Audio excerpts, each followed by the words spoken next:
Assalamualaikum warahmatullahi wabarakatuh. Jumpa lagi dengan saya, Ngera Putri Tania, dan kali ini saya akan membahas tentang 3 makhluk yang memang ditugaskan oleh Allah Subhanahu wa Ta'ala untuk menyerang para pendosa sebelum hari kiamat.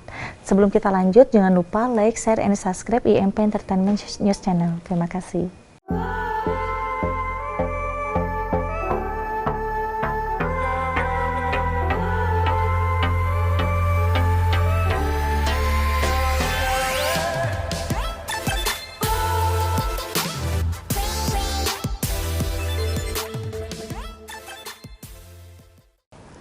Kali ini saya akan membahas tentang Ajajil. Ajajil ada di dalam kitab tafsir Al-Mujalal. Di dalam kitab tafsir Al-Mujalal, Ajajil itu adalah yang paling pertama Allah ciptakan sebelum adanya Nabi Adam alaihissalam. Dan Ajajil itu waktu itu benar-benar sangat beribadah, sangat taat kepada Allah Subhanahu wa Ta'ala sampai beliau itu mendapat gelar Sayyid al-Malaikat. Karena Ajajil menjadi pemimpin para malaikat dan juga ditugaskan oleh Allah untuk menjadi bendaharawan surgawi. Tetapi Ajajil setelah diberi waktu selama ribuan sampai puluhan tahun, Ajajil akhirnya membangkang kepada Allah, dan pada akhirnya Ajajil itu dibuang ke muka bumi oleh Allah Subhanahu wa Ta'ala untuk bisa menggoda iman-iman manusia. Waktu itu manusia belum ada. Tetapi Allah sudah rencanakan semua itu agar Ajajil menjadi bapaknya Syaitan, atau bisa dikatakan menjadi rajanya iblis. Dan keberadaan Ajajil sampai sekarang itu belum mati. Posisinya ada di Gunung Ajajil di Suriah. Dan bisa kapanpun Ajajil memerintahkan para anggotanya atau para keturunan-keturunannya untuk bisa menggoda iman dan menyerang para pendosa. Dan untuk yang kedua, saya akan bahas yaitu makhluk Dabat al-Arad. Makhluk Dabat al-Arad itu yang ada di dalam kitab Al-Mujalal dan juga ada di dalam Al-Quran surah Al-Jaljalah. Di dalam Quran tersebut bahwa Dabat al-Arad itu yang menguasai atau tinggal di perut muka bumi. Kenapa bisa tinggal di perut bumi? Karena itu merupakan binatang buas yang adanya di kehidupan Aubah. Dabat al-Arad itu adalah binatang buas yang waktu itu selalu dikasih makan oleh Aubah. Aubah itu adalah makhluk Allah yang berbarengan oleh Allah diciptakan dengan Ajajil. Aubahitul Hisab ada di dalam surat Al-Jaljalah. Aubahitul Hisab itu adalah makhluk yang ada di perut bumi. Dan selain Aubah pun juga ada Dabat al-Arad, yaitu binatang buas yang menghuni perut bumi berbarengan dengan Aubah yang nantinya akan menyerang para pendosa sebelum hari kiamat. Dan Aubah memiliki ciri-ciri seperti manusia biasa, tetapi di dalam kehidupan perut bumi itu tidak memakai pakaian ya, hanya memakai seperti celana dalam aja, dan kalau untuk perempuannya itu memakai lilitan samping. Mereka itu tidak ada yang meninggal, mereka itu abadi. Oleh Allah Subhanahu wa Ta'ala, makhluk-makhluk itu diabadikan sampai menjelang hari kiamat karena memang ditugaskan.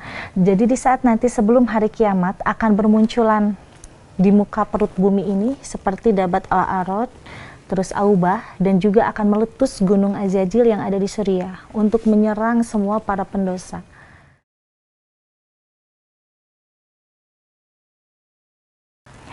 Dulu bentuknya Ajajil adalah sebagai manusia yang memang bercahaya, karena beliau itu mendapat gelar Sayyid al-Malaikat. Tetapi setelah membangkang kepada Allah Subhanahu wa Ta'ala, akhirnya dikutuk dan dirubah wujudnya menjadi hilang kecahayaannya dan menjadi kambing jantan.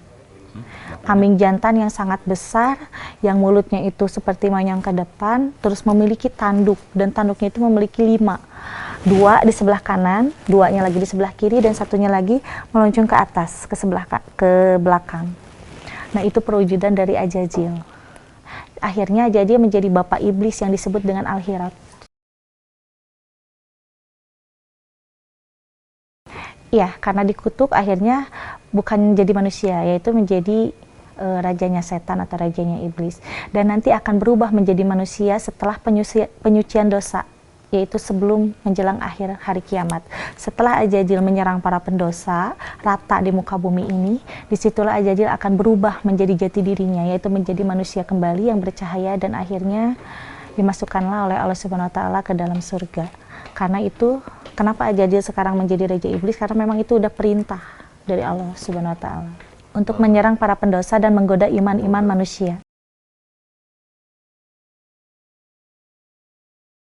Ajajil tidak ada sangkut paut dengan Dajjal, karena di dalam Al-Quran juga ada beberapa makhluk-makhluk yang Allah ciptakan untuk menjelang hari kiamat, yaitu salah satunya Dajjal, Yajud Majud, Dabah, Dabat Al-Arad, Ajajil, dan juga Aubah. Jadi ada beberapa macam makhluk yang memang Allah ciptakan.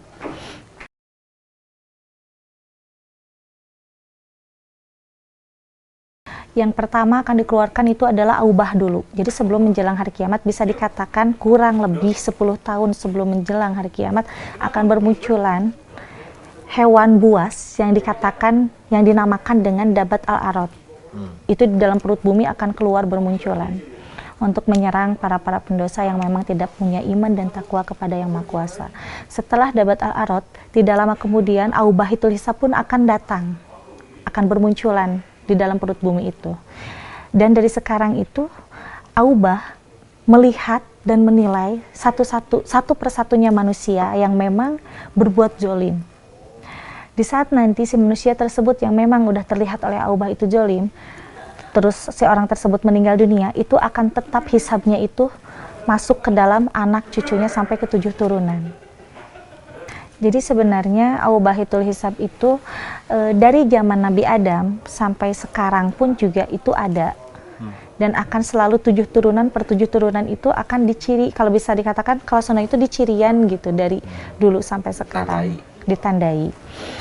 Jadi pada akhirnya Aubahitul Hisab itu memang ditugaskan untuk bisa menandai satu persatu orang yang berdosa, yang nantinya akan dihisab kepada turunan-turunannya.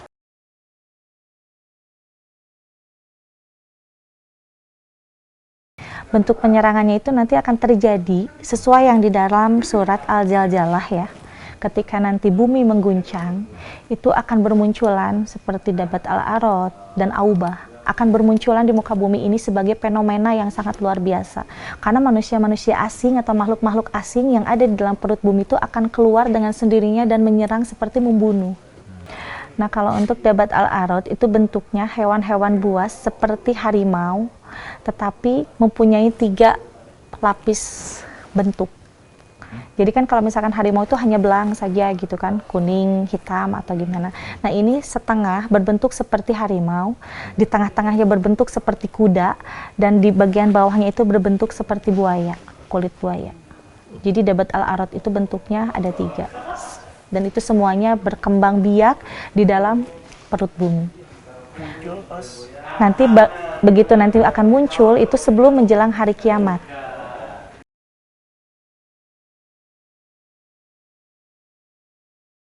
Jadi nanti manusia-manusia yang ada di akhir hari kiamat ya akan mengetahui adanya makhluk-makhluk asing atau makhluk-makhluk yang Allah ciptakan, seperti Ajajil, Dabat Al-Arad, dan juga Aubahitul Hisab.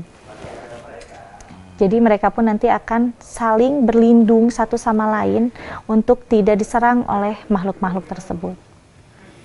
Tetapi tidak ada yang bisa lolos dalam hal itu, karena semua pendosa sampai turunan-turunannya itu akan mati dengan menggenaskan sebelum menjelang hari kiamat.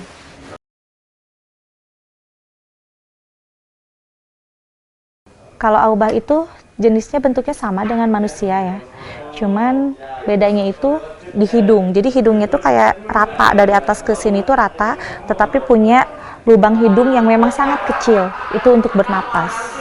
Kalau untuk Aubah itu bisa dikatakan bukan jin ya, itu mutlak makhluk Allah atau disebutkan makhluk asing yang ada di dalam surat Al-Zalzalah. Jadi di dalam 3 makhluk Ajajil, Dabat Al-Arad, dan Aubah itu semuanya tidak ada yang mati, semuanya itu diabadikan sampai hari kiamat.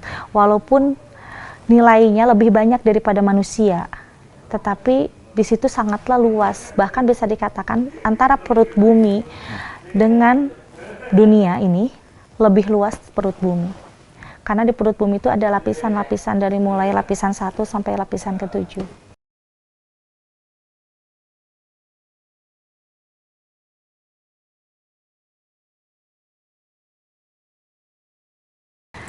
Kalau menurut dari surat Al-An'am ayat 103 ya, yang saya lihat di dalam perut bumi itu sungguh luar biasa. Karena bumi dan langit itu sama luasnya. Beda halnya dengan kita yang ada di dataran bumi ini. Kalau menurut di dalam Quran tersebut, kita sebagai manusia yang ada di dalam dataran muka bumi ini hanyalah kecil. Bisa dikatakan tidak sekotoran kuku. Tapi di perut bumi dan di langit itu sungguh benar-benar luas. Bisa dikatakan beratus-ratus kali lipat dari kehidupan kita sebagai manusia. Di dalam perut bumi itu bisa beratus kali lipat karena tidak ada kematian. Beda halnya dengan kita sebagai manusia, ada mati dan hidup ya. Kalau misalkan ada yang mati berarti ada yang melahirkan gitu. Saling mengisi waktu lah. Kalau untuk di dalam perut bumi ataupun di atas langit itu tidak ada yang namanya kematian. Adanya kematian itu nanti di akhir hari kiamat.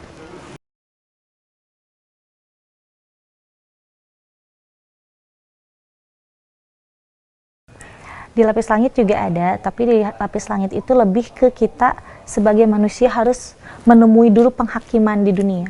Ya, baru bisa nanti kita mengetahui apa yang ada di atas langit itu.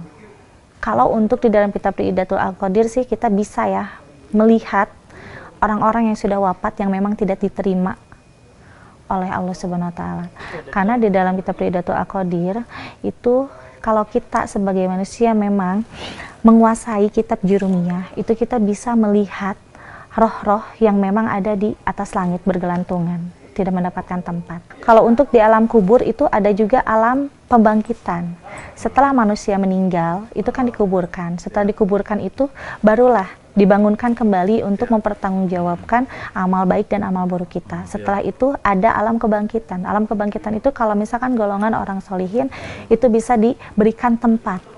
Diberikan tempat yang layak. Tapi kalau untuk golongan orang yang memang tidak takwa dan tidak iman kepada Allah, itu akan langsung ditarik ruhnya ke atas langit, kehujanan dan kepanasan sampai hari kiamat. Tidak akan mendapatkan tempat. Nah, jadi pembahasan saya kali ini mungkin cukup sekian. Nanti kedepannya saya akan membahas lagi tema yang lainnya. Jadi di dalam dunia ini bahwa kita harus percaya dengan adanya gaib. Dan Allah pun juga menciptakan makhluk itu bermacam-macam ya. Selain kita makhluk manusia, Allah pun juga menciptakan malaikat, menciptakan jin, menciptakan iblis, dan juga menciptakan makhluk-makhluk asing yang menjadi penghuni perut bumi dan penghuni atas langit. Sekian dari saya. Wassalamualaikum warahmatullahi wabarakatuh.